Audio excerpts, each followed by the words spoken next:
जय हिंद दोस्तों। देखिए आज हम पढ़ेंगे भाग 6 जिसमें कार्यपालिका दी हुई है। ठीक है, आज हम राज्यपाल को देखेंगे। देखिए इससे पिछले वीडियो में हमने कंप्लीट किया है सर्वोच्च न्यायालय। ठीक है, उसके वीडियो अपलोड हो गए, आई थिंक 5 या 6 वीडियोस हैं, वो देखिएगा।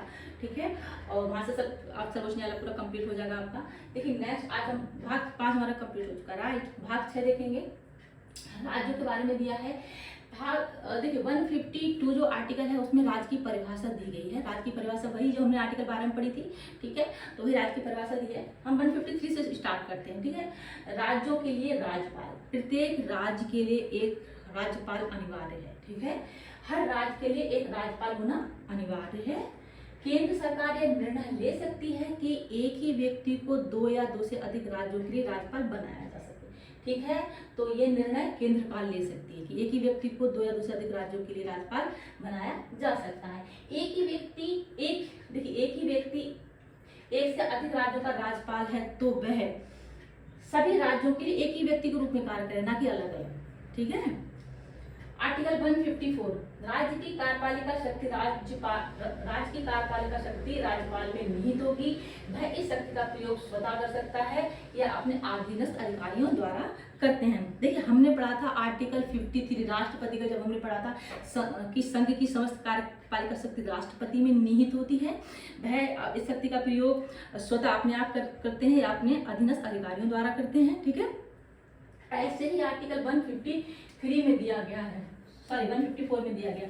अब हमने 53 आर्टिकल में हमने राष्ट्रपति के बारे में पढ़ा था। ठीक है, आर्टिकल 154 में हम राज्यपाल के बारे में पढ़ेंगे। ठीक है, 53 में हमने क्या पढ़ा था? अभी जब हमने राष्ट्रपति का लास्ट वीडियो खत्म किया था, संघ की समस्त कार्यपालिका शक्ति राष्ट्रपति में निहित होती है। सेम ऐसे ही राज्य के लिए होता है। राज्य की समस्त कार्यपालिका शक्ति राज्यपाल में निहित होती है। जैसे केंद्र के लिए हमने पढ़ा था समस्त कार्यपालिका शक्ति राष्ट्रपति में निहित होती है। प्रधानमंत्री, मंत्रिमंडल के प्रधानमंत्री जी अपने सभी मंत्रियों के सहयोग से कार्य करते हैं। ऐसे ही सेम जो राज्यपाल हैं, ठीक है, वो मंत्री और मंत्रिपरिषद के अकॉर्डिंग काम करते हैं। देखिए एक उदाहरण के द्वारा समझते हैं, बहुत अच्छे समझ में आएगा। माना राजस्थान के राज्य के बारे में देखते हैं। माना एक राज्य राजस्थान है, जहाँ पे राज्य के जो राज्यपाल हैं वो हरिभाऊ किशन राव बागड़े जी हैं। ठीक है, एक एग्जाम्पल देखते हैं, हम राजस्थान का एग्जाम्पल लेते हैं, अच्छे समझ में आएगा। हरिभाऊ किशन राव बागड़े जी हैं। संविधान के अनुसार राजस्थान की समस्त कार्यपालिका शक्ति हरिभाऊ किशन राव बागड़े जी के पास है। ठीक है, संविधान के अनुसार उनके पास समझ सकती है। ठीक है, इस राज्य की, लेकिन हरिभाऊ जी हर काम खुद नहीं कर सकते। ठीक है, खुद नहीं करते हैं, सॉरी, कर सकते हैं, खुद नहीं करते। जैसे कि स्कूल खोलना हो गया, ठीक है, सड़क बनवाना हो गया, कानून लागू करना हो गया, खुद तो सब काम नहीं करते, है ना। वे अपने सारे काम मुख्यमंत्री और उनकी मंत्रिपरिषद को देते हैं। ठीक है, यानी मुख्यमंत्री जी और उनकी मंत्री ही असल रूप में काम करते हैं। ठीक है, वो तो जैसे ऑर्डर दे देते हैं। ठीक है, और इसके बाद जो मुख्यमंत्री और मंत्री जो सलाह देते हैं उसके अकॉर्डिंग काम भी करते हैं वो। ठीक है, जैसे कि एक चार्ट के द्वारा समझ लेते हैं। राज्य की कार्यपालिका शक्ति किसमें है? राज्यपाल में है। ठीक है, फिर मुख्यमंत्री, फिर मंत्रिपरिषद की बारी आती है, वो उनको कार्य सौंपते हैं, और मंत्रिपरिषद एक प्रशासनिक अधिकारियों को काम सौंपते हैं। तो एक चेन बनती है। सबसे पहले कौन आएंगे? राज्यपाल आएंगे, उसके बाद मुख्यमंत्री, मंत्रिपरिषद आएगी, उसके बाद आपके प्रशासनिक अधिकारी आएंगे जिसमें डीएम, एसडीएम, एसपी वगैरह होते हैं। वहां तक एक लेवल तक काम जाता है, तब काम इस तरह से होते हैं। ठीक है, राज्यपाल सत्ता का प्रमुख केंद्र है, लेकिन असली काम उनकी सलाह पर सरकार और प्रशासक करते हैं। ठीक है, सलाह पर काम करते हैं, बाकी मंत्री वगैरह जो प्रशासन वगैरह है वो कार्य करते हैं। ठीक है, राज्यपाल सत्ता का केंद्र, लेकिन असली काम ये लोग करते हैं। ठीक है, अच्छे से समझ में आएगा, उदाहरण के द्वारा हमने समझा। अब आर्टिकल 53 में समझ में आएगा आपको, राज्य की समस्त कार्यपालिका शक्ति राज्यपाल में निहित है। वह इसका प्रयोग स्वयं या अपने अधीनस्थ अधिकारी द्वारा करेंगे। यह शक्ति संविधान और संसद द्वारा बनाए गए कानूनों के अधीन होती है। राज्यपाल जरूरत पड़ने पर किसी विशेष काम को किसी विशेष अधिकारी को सौंप सकते हैं। जस्ट अब आपको 154 आई थिंक बहुत अच्छे समझ में आएगा। 53 भी याद रखिएगा और 154 भी याद रखिएगा, दोनों आर्टिकल बहुत ज्यादा इंपॉर्टेंट है। ठीक है, अब हम नेक्स्ट देखते हैं अनुच्छेद 155। राज्यपाल की नियुक्ति कौन करते हैं? ठीक है, राज्यपाल की नियुक्ति भारत के राष्ट्रपति जी करते हैं। ठीक है, राज्यपाल चुनाव के माध्यम से नहीं चुने जाते, विशेष ध्यान रखिएगा, चुनाव के माध्यम से नहीं चुने जाते, इन्हें राष्ट्रपति नियुक्त करते हैं, ठीक है, राष्ट्रपति द्वारा नियुक्त होते हैं। राष्ट्रपति ये निर्णय प्रधानमंत्री और केंद्र सरकार के द्वारा लेते हैं किस राज्य का किसको राज्यपाल बनाना है, या एक व्यक्ति को अधिक से अधिक राज्यों के लिए राज्यपाल बनाना है, तो ये सलाह मशवरा किससे करते हैं? प्रधानमंत्री जी और उनके मतलब मंत्री केंद्र सरकार से, ठीक है, प्रधानमंत्री और केंद्र सरकार की सलाह पर ऐसा काम करते हैं, ठीक है। आर्टिकल 155 वेरी सिंपल, समझ में आया होगा, राज्यपाल की नियुक्ति। आर्टिकल 156 राज्यपाल का कार्यकाल है, ठीक है, ये भी कभी कभी आते हैं इस तरह के क्वेश्चन। आर्टिकल 156 में दिया है राज्यपाल का कार्यकाल समाप्तः 5 साल का होता है, ठीक है, लेकिन ये 5 साल कोई निश्चित नहीं होता। जैसे आपको बोल दिया आपको 5 साल के लिए चलो बना दिया, लेकिन आप कैसे काम कर रहे हैं, आप ऐसे नहीं मर्जी से कुछ भी काम करेंगे, आप नियम के अनुसार काम नहीं करेंगे या फिर असंवैधानिक कुछ काम करने लग जाए, तो ऐसा नहीं ना कि 5 साल तक आप बने रहेंगे, ऐसा नहीं, आपको हटाया भी जा सकता है। तो इसी तरह से राष्ट्रपति जब चाहे उन्हें उनके पद से हटा सकते हैं, ठीक है, या राज्यपाल खुद भी वो दे सकते हैं त्याग पत्र, ठीक है। जब तक नया राज्यपाल नहीं आता तब तक वो बने रहेंगे, अस्थायी रूप से बने रहेंगे, कोई नया आएगा तभी तो हटेंगे ना अपने पद से।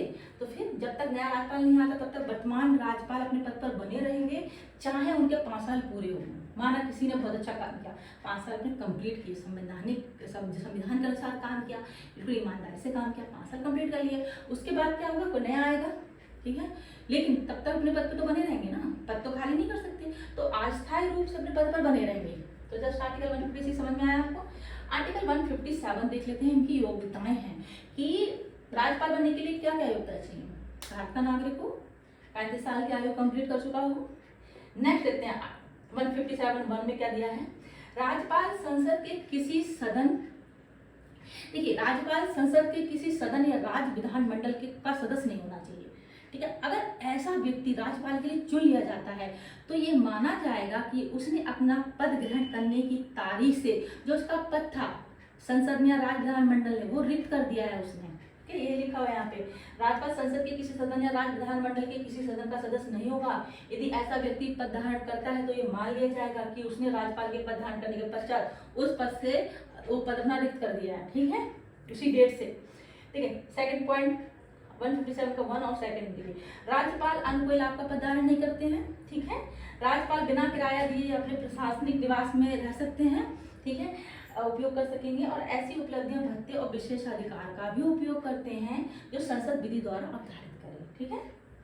ऐसे उसको इस तरह के विशेषाधिकार उपलब्धियां भत्ते मिलते हैं, विशेषाधिकार मिलते हैं जो संसद विधि द्वारा निर्धारित करे। राज्यपाल रहते हैं निवास में, ठीक है, उनको किराया नहीं देना होता, ठीक है।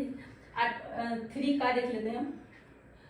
जहां तक एक ही व्यक्ति, देखिए जब किसी एक व्यक्ति को एक से अधिक राज्यों के लिए राज्यपाल बनाया जाता है तो राज्यपाल के जो उपलब्धियां भत्ते वेतन रहते हैं, उपलब्धियां भत्ते उन राज्यों के बीच ऐसे अनुपात में आवंटित किए जाएंगे जो कि राष्ट्रपति जी आदेश द्वारा निर्धारित करें। तो वहां पे राष्ट्रपति जी की भूमिका आ जाती है, किस तरह से उनको वेतन भत्ते वगैरह दिए जाते हैं, ठीक है।